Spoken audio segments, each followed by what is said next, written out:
బట్టతలతో బాధపడుతున్నారా? ఆధునితనమైన పద్ధతిలో hair transplantation చేయబడును. Face clinic, Hyderabad. నమస్తే రమ్మగారు. నమస్తే జయ. ఏదైనా కొత్త కథ ఒకటి చెప్పండి రమ్మగారు. చెప్తాను జయ. కానీ ఏ కథ ఆ కథే కదా.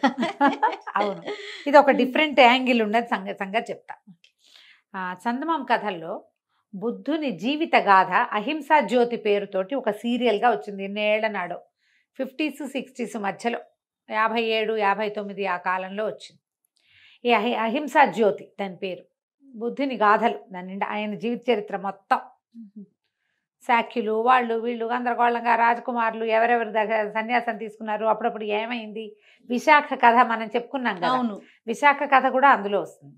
అహింసా జ్యోతి మొత్తం చెప్పను కానీ అందులో నుంచి నాకు చాలా ఆసక్తికరంగా అనిపించిన ఒక్కొక్క కథ చెప్దాం. ఈ అహింసా జ్యోతి మనం బౌద్ధ జాతక గాథలు ఎట్లా చెప్తాం అట్లాగే ఈ అహింసా జ్యోతిలో నుంచి కొన్ని కథలు చెప్తాం.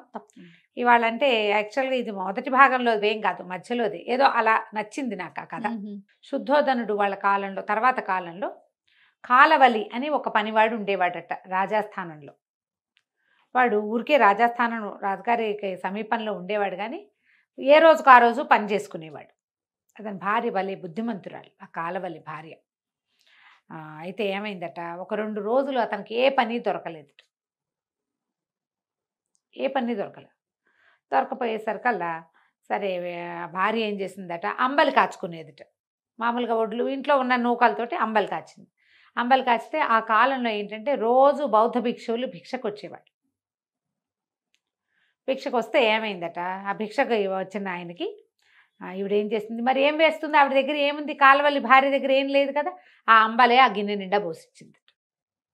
పోసిస్తే ఆయన ఆశ్చర్యపోయాడు. అంబలే తాగగలిగే అవకాశం పరిస్థితి ఉన్నవాళ్ళు అది కూడా దానం చేయాలన్న బుద్ధి ఎంత గొప్పది మరి కదా.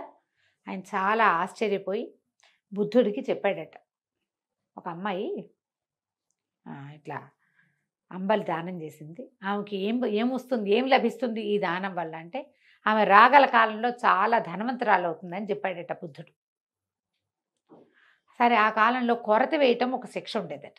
అప్పుడు రాజుగా ఉన్నటువంటి బింబిసారుడు ఈ కథ ఈవిడ ఎప్పుడైతే అంబలి పోసిందో అప్పటికి 7 రోజుల తర్వాత ఆయన వేటకెళ్ళి తిరిగి వస్తూ ఒక శ్మశానం పక్క నుంచి వస్తుంటే ఈ కొరత వేయబడిన వాడు ఒకడు అక్కడ ఉన్నాడు. వాడు విపరీతంగా మూలుగుతుంటే ఆయన చాలా బాధ వచ్చింది.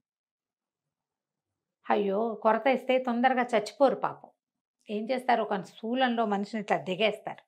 అది అట్లా శరీరంలోకి వెళ్తూ వెళ్తూ వెళ్తూ ఎప్పటికో కానీ గుండె దాకా రాదు, అప్పటిదాకా మరణించరు. మహా దుస్సహమైన బాధ అది.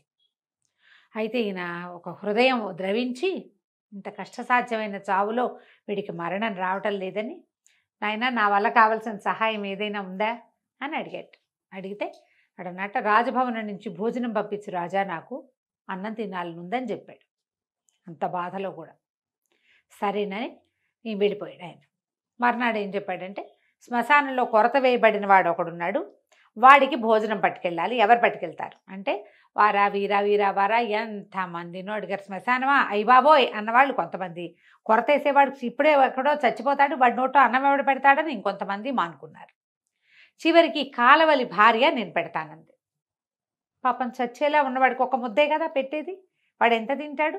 సరే అక్కడి నుంచి రాజుగారి వంటశాల నుంచి భోజనం పంపించారు. ఈ కాలవలి భార్య ఆ భోజనం మోసుకెళ్తుంది. ఇది రాత్రిపూట వెళ్ళాలి. రాత్రి వెళ్ళేసరికల్లా ఒక చెట్టు మీద ఒక పెద్ద పిశాచం ఉంది. ఎవరు వారు వచ్చేది, ఆ అన్నం నాకేనా అని అడిగింది. అడిగితే కాలవలి భార్య మహాధైర్యస్తురాలు. ఆవిడేం చెప్పింది ఆ పిశాచానికి, కాదు ఇది కొరత వేయబడిన జీవించి ఉన్న ఒక మనిషి కోసం నేను తీసుకెళ్తున్నాను. సరే నువ్వు ఆ వెళ్ళేటప్పుడు ఫలానా ముందు మలుపులో తాడి చెట్టు ఉంది కదా, అక్కడ మహాసుమనుడు అని ఒకడున్నాడు, వీరసుమనుడు అదే పేరు. సుమనుడి భార్య కాళి ప్రసవించిందని, మగపిల్లాడు పుట్టాడని చెప్తావా అని అడిగేసరికల్లా ఇంకో పిశాచం ఉందన్నమాట. మహాసుమనుడు అనేవాడు ఒక పిశాచం అది ఇక్కడో పిశాచం చెప్పింది. ఈవిడ బ్యాగ్ మోసుకెళ్తూ ఆ క్యారేజ్ మోసుకెళ్తూ ముందుకెళ్ళి ఆ తాడి చెట్టు దగ్గర ఆగి, ఓ సుమన, నీ కూతురు కాళి కన్నది, ఆమెకు మగపిల్లాడు పుట్టాడు అని చెప్పింది.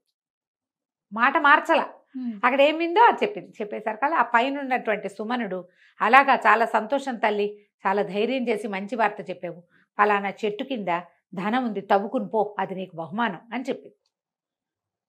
సరే వెళ్ళింది. ముందుకెళ్ళి అక్కడి నుంచి ఒక ఎత్తు పేటెక్కి ఆ కొరత వేసి ఉన్న వాడికి నోట్లో ముద్దలు కలిపి అన్నం పెట్టేసరికి వాడు అన్నం తిని, అమ్మా నా పొట్ట శాంత పడింది, ఇక హాయిగా చచ్చిపోతాను, ఒక మాట నీ కొంగుతో నా మూతుడవ్వా అన్నాడు. అనేసరికి ఈ అమ్మాయి ఏం చేసింది, కొంగు కొంచెం తడిపి ఇట్లా ముందుకు వంగి మూతి తొడవబోయేసరికి వాడు ఏం చేశాడు, ఇట్లా జుట్టు వంగేసరికల్లా ఆ అమ్మాయికి ఇట్లా ముందుకి ఇట్లా కొంచెం పంకలాగా ముందుకు జుట్టు ఉంది, టక్కిన పళ్ళతోటి పట్టేసుకున్నాడట జుట్టు, వదిలిపెట్టల. వాడు ఎందుకు అలా చేశాడు అనే దానికి కారణం లేదు. ఆమె ఎంత విదిలించుకున్నా అది వాడి జుట్టు వదలకపోతే ఈవిడేం చేసింది, ఒక బొడ్లో ఒక కత్తి లాంటిది పెట్టుకుని వెళ్ళింది. మామూలుగా ఎక్కడికైనా వెళ్ళేటప్పుడు పెట్టుకుంటారు కదా, ఆ బొడ్లో నుంచి కత్తి తీసి జుట్టు ఇట్ట కోసేసుకుని వాడిని ఏమనలా, చావడానికి సిద్ధంగా ఉన్నవాడిని ఏమంటుంది, దిగొచ్చేసి. మర్నాడు ఉదయం రాజుగారు కేకేసి అమ్మాయిని అడిగారు, నువ్వు అన్నం తీసుకెళ్ళావా అని. తీసుకెళ్ళినందుకు బహుమతి ఇవ్వాలి. నువ్వు అన్నం పెట్టామని గ్యారంటీ ఏమిటి నాకు? వాడేమో తెల్లారేసరికి చచ్చిపోయాడు, కొరతేస్తున్నవాడు. వాడు ఇక బతికుంటాడు కదా, అన్నం తిని చచ్చిపోయి ఉంటాడు. మరి ఏ సాక్ష్యం చెప్తారు, ఎవరు సాక్ష్యం చెప్తారంటే, అయితే ఓ పని చేయండి, ఆ చచ్చిపోయిన వాడి నోట్లో, కొరతేసిన వాడి నోట్లో నా జుట్టు ఉంది, ఇదిగోండి కత్తిరిచ్చారు చూడండి, ఈ ముక్క వాడి నోట్లో ఉంది. తర్వాత ఫలానా ఏమంటారు దాన్ని, మన వెంపల చెట్టు మొదట్లో డబ్బు ఉంది. ఒక పిశాచానికి నేను శుభవార్త చెప్తే అది నాకు వెంపల చెట్టు మొదట్లో డబ్బు ఉంది, అది నన్ను తీసుకోమంది, కావాలంటే తవ్వించుకుని చూడండి అని చెప్పి రాజుగారు వెళ్ళి కబురు చేస్తే ఆ చచ్చిపోయిన కొరతేసిన వాడిని శవాన్ని దింపారు. వాడు నోరు పగలు తీసి చూస్తే జుట్టు ఉంది అందులో, ఈ అమ్మాయిదే వంకలుగా ఉన్న నల్లటి జుట్టు. తర్వాత రెండో సాక్ష్యం, ఆ వెంపల చెట్టు కింద తవ్వితే డబ్బు దొరికింది, ధనం ఉంది. ఆయన రాజు ఆశ్చర్యపోయాడు, ఈ పిల్ల ఎంత గట్టిది, ఒట్టిగా కొరతేసిన వాడికి అన్నం పెట్టడమే కాదు, ఒక పిశాచం చెప్పిన వార్తని ఇంకో పిశాచాన్ని చెప్పి దాంతో బహుమానం కూడా పొందింది. ఆయన చాలా సంతోషించి ఇట్లాంటి వాళ్ళు మంచి స్థానంలో ఉండాలి అని చెప్పి అక్కడ దొరికిన డబ్బుని ఆ అమ్మాయికి అప్పచెప్పి, ఈ కాలవలికి అతని భార్య యొక్క గొప్పతనం వల్ల, ఇప్పుడు భార్యలు గొప్పగా ఉన్నారంటే అది వాళ్ళ గొప్పతనమే కాదు, వాళ్ళని గొప్పగా ఉండనివ్వాలి భర్తలు, అది కూడా ఉంటుందిగా. కాలవలికి మంచి ఉద్యోగం ఇచ్చి తమ దగ్గరే ఉంచుకున్నారు, కథకంచికి మనం ఇంటికి. చాలా బాగుంది రమ్మగారు. ఇలాంటి ఎన్నో గాథలు మనకు కనపడతాయి. ఇందులో కాలవలి భార్య గొప్పతనం, ఆ అమ్మాయి ధైర్యమే కాదు, దానం చేసే గుణం, బుద్ధుడు మెచ్చిన గుణం, అంతే. ఇట్లా ఎన్ని గాథలు కనపడతాయో ఒక 10 అయినా తీసుకొస్తాను, అందులోంచి తీద్దాం తప్పకుండా అండి. పూర్తి సీరియల్ చెప్పగలిగే అంత అనిపించట్లేదు, పేర్లు అవి చాలా ఉంటాయి జయ, పేర్లు ఎక్కువ, కన్ఫ్యూజింగ్ గా ఉంటుంది. అందుకని ఎన్ని చేయగలిగితే అన్ని చేద్దాం రమ్మగారు. నమస్తే జయ. సుమన్ టీవీలో మీ పర్సనల్ అండ్ బిజినెస్ ప్రమోషన్స్ కోసం కింది నెంబర్కి కాంటాక్ట్ చేయండి.